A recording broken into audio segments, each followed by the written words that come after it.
sacerdotes da Diocese de Petrópolis, queridos diáconos, seminaristas, religiosos e religiosas, consagrados, consagradas, queridos peregrinos que vieram a esse santuário nacional da nossa Diocese, como também irmãos outros das mais diferentes dioceses do Brasil. Nós sabemos, durante 30 anos, Jesus viveu em Nazaré, juntamente com a sua mãe e o seu pai. E ali, durante 30 anos, Jesus, que é Deus, aprendeu a ser homem.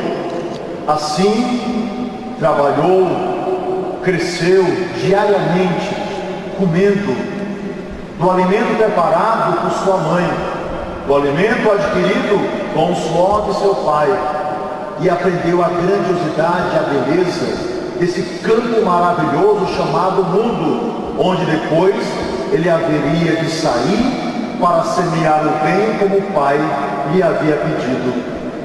Ora, durante 3 anos Jesus esteve em nosso meio e pregou com vigor.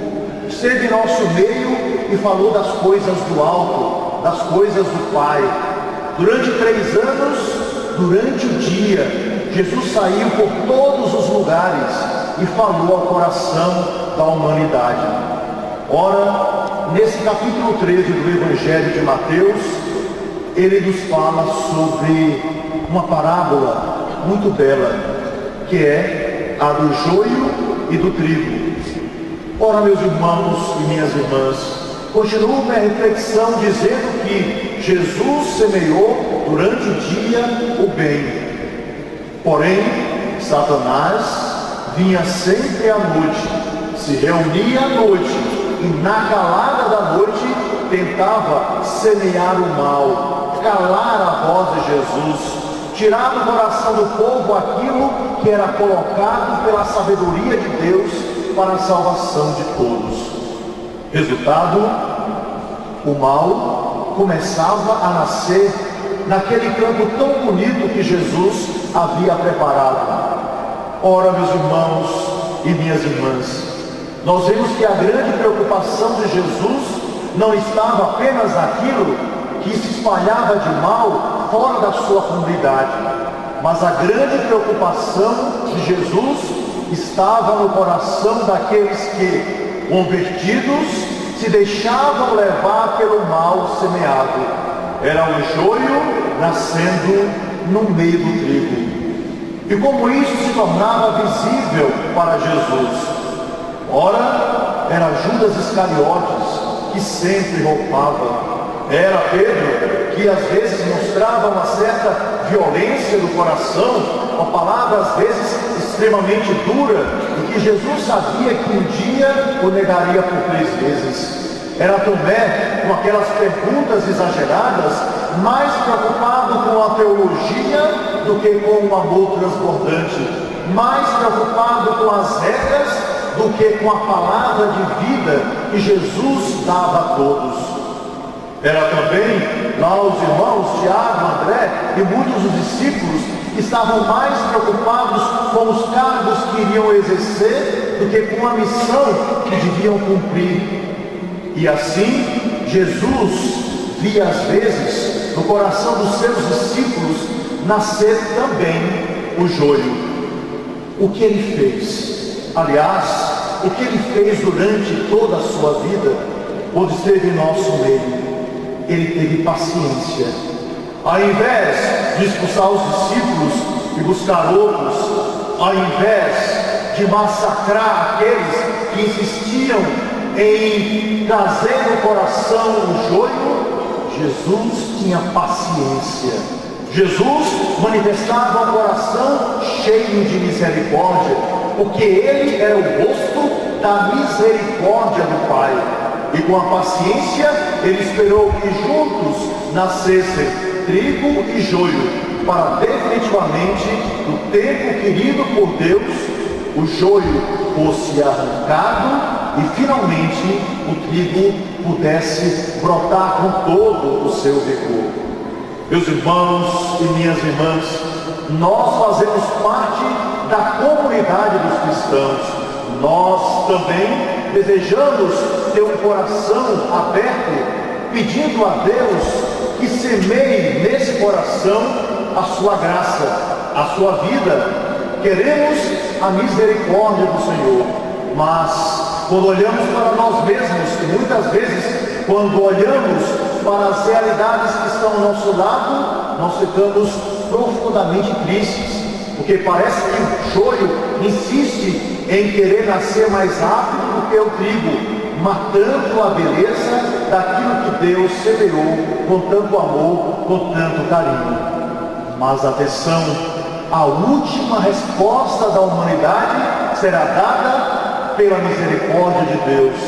Ele é paciente, Ele é bondoso, Ele é compassivo, Ele insiste em acreditar em cada um de nós, Ele insiste em acreditar nesse mundo onde nós vivemos, Ele insiste outra vez em colocar seu coração cheio de misericórdia para que nós possamos viver vida plena, apesar do joio que vemos sempre nascer em nosso meio, apesar de toda a nossa limitação, apesar do nosso mal querer, quando Ele totalmente se devota a cada um de nós. Ora, em meio a todos os terrenos da humanidade, não nasceu joio. Em meio a todo o coração da humanidade, a todas as pessoas, em todos os tempos, em todos os lugares, existiu um terreno onde o joio não encontrou lugar. Foi o coração da sempre Virgem Maria. Deus a reservou desde todo o tempo, porque Ele sabia que a semente que Ele colocaria naquele coração brotaria imaculada, perfeita.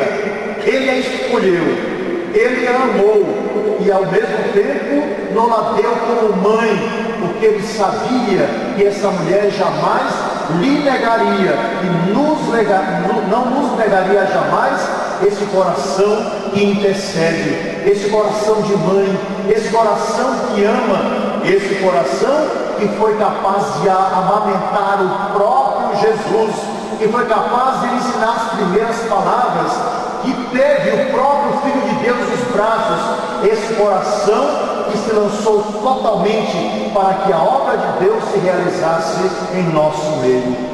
Sim, meus irmãos e minhas irmãs, por que é que nós estamos aqui? Porque nós confiamos nesta materna intercessão, porque viemos para esse santuário, porque sabemos que aqui nós encontramos o coração da Mãe Imaculado, e nesse coração nasce apenas o trigo que nos alimenta, nasce apenas a verdade que vai salvar o mundo, porque é o seu próprio Filho, nasce toda a beleza, querida pela humanidade, querida por cada um de nós, querida por Deus, para que a alegria perpétua da misericórdia do Senhor invadisse todos os terrenos, todos os corações, para que no dia da grande colheita a salvação se faça por aqueles e para aqueles a qual foi reservada a verdade definitiva que o Pai mandou do céu por meio de Jesus Cristo. Alegremos-nos, temos grande Mãe, alegremos-nos, estamos aqui e pedimos a sua intercessão. Alegremos-nos, porque nunca faltará esta intercessão materna. Alegremos-nos, porque a Virgem é companheira de caminhada e o tempo todo nos aponta a face do seu Filho, que é amor, que é misericórdia e que é salvação para todos nós. Meus irmãos e minhas irmãs, estamos juntos como família. E eu gostaria de concluir minha palavra contando uma historinha para vocês, para que fique em nosso coração aquilo que é o essencial e para que o trigo brote no mais profundo da nossa alma. E a história nos diz o seguinte: existia um reino, e esse reino era governado por uma rainha muito sábia e muito santa. Esse reino ficava dentro de uma grande muralha que ninguém conseguia vencer. E esse reino era um reino muito rico. Os reis das vizinhanças queriam de toda forma vencer aquele reino, mas como não conseguiam separadamente, resolveram se unir para atacar aquele reino daquela rainha sábia e bondosa. Ora, fizeram um grande cerco, e a rainha, depois de algum tempo, não tinha mais alimento para alimentar o seu povo, e resolveu conversar com aqueles que desejavam ingressar nos muros daquele lugar que ela tanto amava. E ela pediu de todas as formas que eles não machucassem ninguém. Mas um dos reis maus, que representava os outros, disse para aquela rainha: nós damos apenas um consentimento. Somente as mulheres poderão sair, e elas só poderão levar nos braços aquilo que for fundamental para o sustento. E a rainha aceitou a sentença. Mas ficaram surpresos todos os maus que estavam do lado de fora quando as portas se abriram. Todas as mulheres começaram a sair, mas elas traziam as casadas nos seus braços os seus maridos, e as solteiras traziam nos braços os seus irmãos.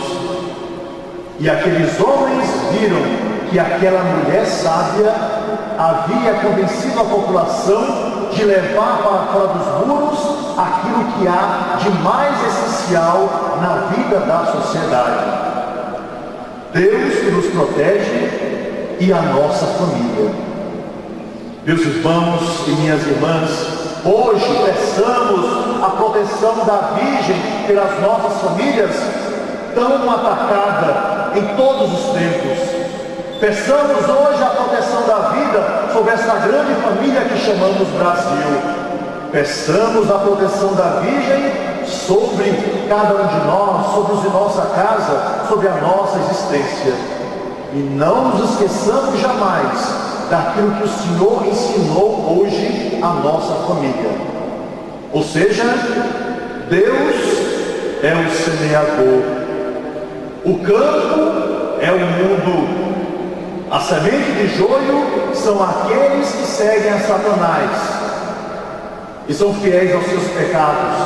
A semente de trigo são aqueles que são fiéis a Jesus Cristo, e os cefeiros são os anjos. Assim, caminhemos abrindo o nosso coração, e que venha sobre nós a proteção da Virgem Santa, Senhora Aparecida, amada por todo o povo brasileiro, que ama todos os brasileiros, mesmo aqueles que não a querem como mãe e que são rebeldes. Porque sob a proteção da nossa Mãe do Céu, nós caminharemos seguros para aquele que é o único Senhor, Jesus Cristo, o seu Filho tão amado. Que assim seja. Assim seja.